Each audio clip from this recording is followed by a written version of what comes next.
In this video series, we're just going to go through marketing management. It's a exam prep course for the American Marketing Association Marketing Management Certification.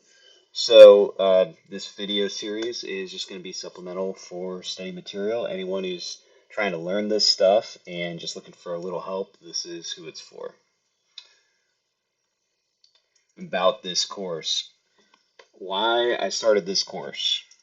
There's nothing like this on YouTube, so that's one of the first reasons.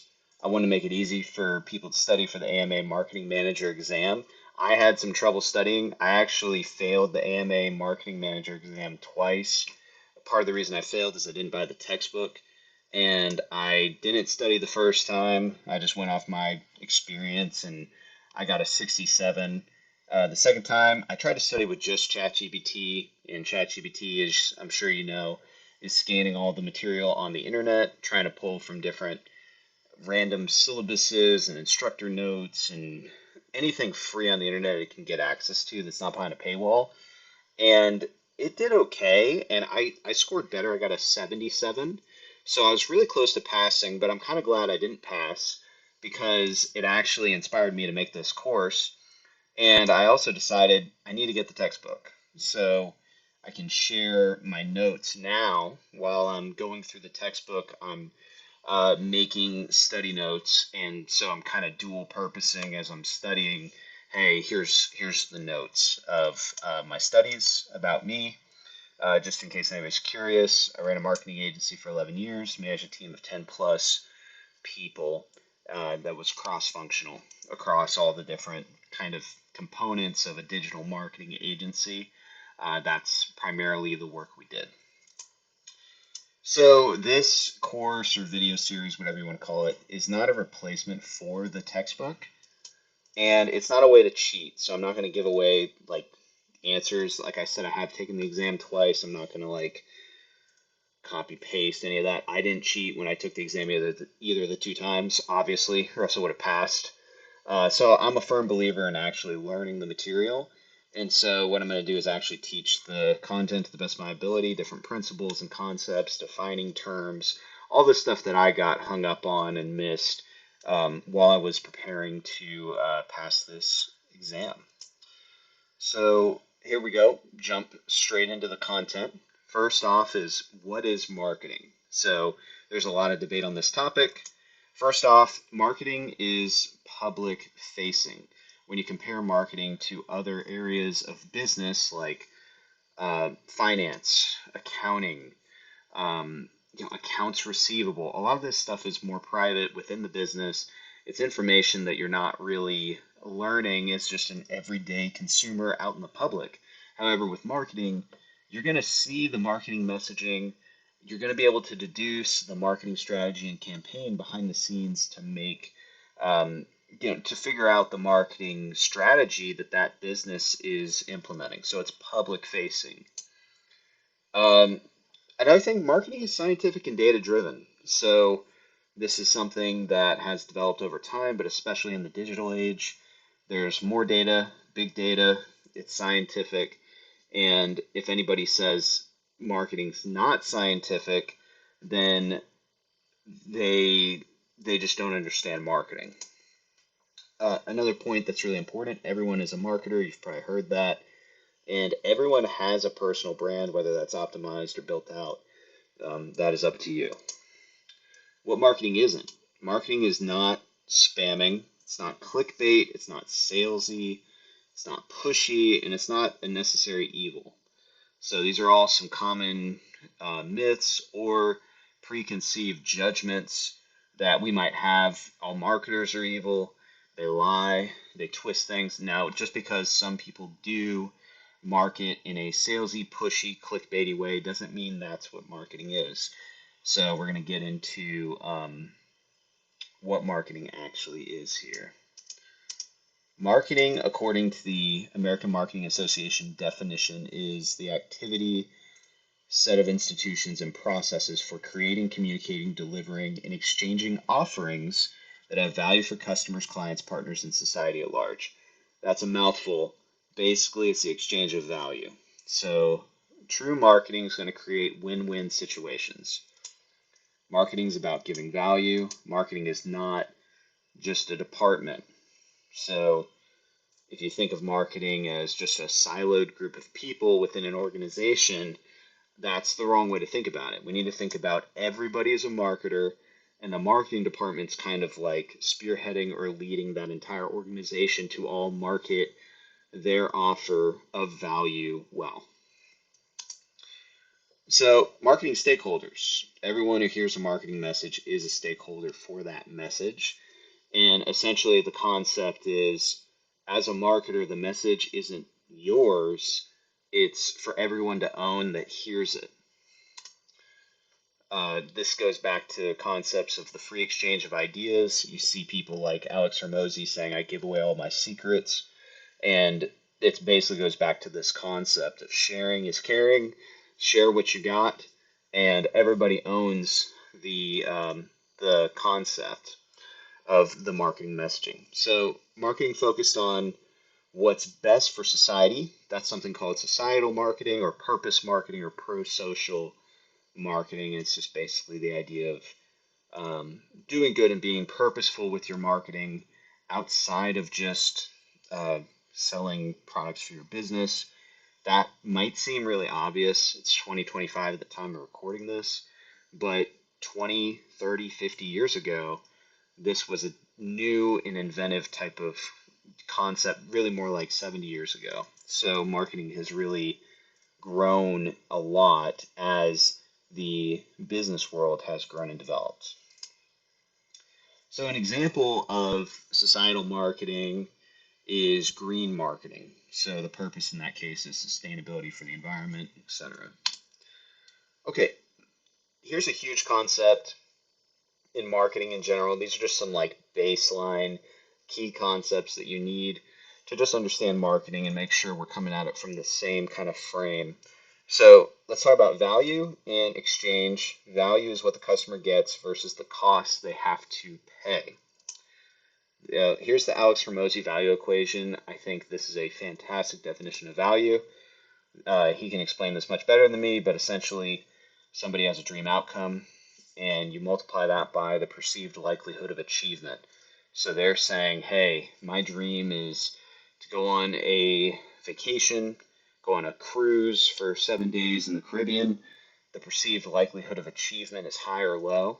How likely is that to happen? If it's very high, that's good, that's positive. If it's unlikely, you're like, hey, I don't have the money, it's not going to happen. The cruises are shut down because et cetera, it's not going to be as valuable. But if a cruise company says, hey, we want to help you have that dream outcome, it happened for other people, that customer is going to believe the perceived likelihood of achievement is going to be very high. So you take those two, you multiply them together, you divide them by time delay and effort and sacrifice. Those are both slightly different. Time delay is how long it's going to take until that dream outcome happens. If they book out a cruise for you and it's 3 years down the road, that's not as good of value, not as much value, or as valuable as if time delay was 24 hours or 1 hour. You can instantly be on the boat. That would be much more valuable. So you take time delay, you multiply it by effort and sacrifice. So essentially effort and sacrifice is like how much does it cost you? How much work does it take from your side? Like if I've got to go get a bunch of immunizations to go on the cruise, if I've got to get my passport, if I've got to pay a whole bunch of money to sacrifice, those are examples. If I've got to sacrifice, time away from my family, etc. Those are all things that hurt the value of the equation. But here's an example of a very high value versus low value exchange. If a cruise company comes to you and says, your dream outcome is 7 days in the Caribbean, we guarantee that'll happen. Here's a record of 1,000 other people that have had the exact same dream outcome, and we were able to deliver 100% of the time. You can talk to them if you want. Here's all the reviews. Okay, I believe the customer's going to believe it's going to happen. And then you get to time delay. They say we can get you on the boat instantly. Effort and sacrifice, it will take no work from your side, and you won't have to pay anything, and we'll bring your whole family and your dog with you and everything, so you don't have to give anything up. We already talked to your boss. You're going to get full pay for that time. You don't even have to use vacation time, etc. That is a perfectly valuable type of situation or exchange. An example of poor value in the same case, you'd leave the dream outcome the same. However, the perceived likelihood of achievement would be very low. Say a sketchy cruise company comes up, they've got no record, it seemed like a fly-by-night operation, 0 reviews. You're going to think it's a scam. You have doubt of whether it's going to happen. Time delay, they say it's going to take 3 years until you get on the boat. And then effort and sacrifice can cost you a ton of money, take a whole bunch of work from your side to make it happen. That's not going to be valuable to you. And so that's a quick explanation of value. I know it's a pretty in-depth explanation. That's more than what the marketing management textbook goes into, but I think it's just a really cool core marketing foundational principle that Alex Hormozi does a fantastic job explaining, so just wanted to dive into that real quick. Next, let's talk about exchange. Exchange is what you give up to get something. Super simple. Marketing's all about the science of how do we help influence exchange. And when we don't want just any type of exchange, we want exchange of value, which means that both parties win. This is one of the reasons I'm super pumped about marketing is you can help two parties exchange things that are valuable to each other so both parties win. That's exciting to me. So here's an example. If Netflix sells their streaming service to a customer, the customer gets the service and Netflix gets money. Both sides win. There's value exchanged. Here's some good examples of some marketers that are giving value. Guys I personally like. Gary Vee, HubSpot is fantastic. They've really done a lot with content marketing and inbound.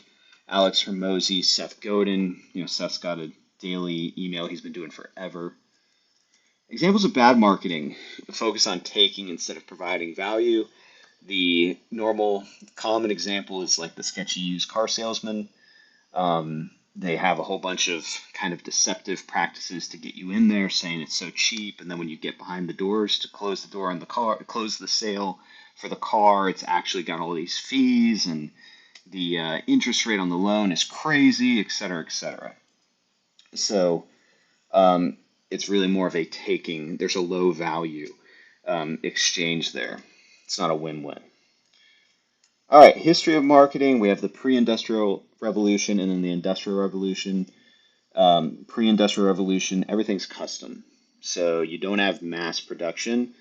And then you get to industrial revolution, think Henry Ford, mass production, lack of customization. So everybody's got a Model T, it's black, it's the same car, and you can't get custom. Whereas previous to that, everything's custom. You want a custom tent for you and your family, you can specify to the tent maker, this is exactly what I'm looking for, put in an order, he'll go make it for you, come back, see me in 2 weeks, and you'll get what you're looking for.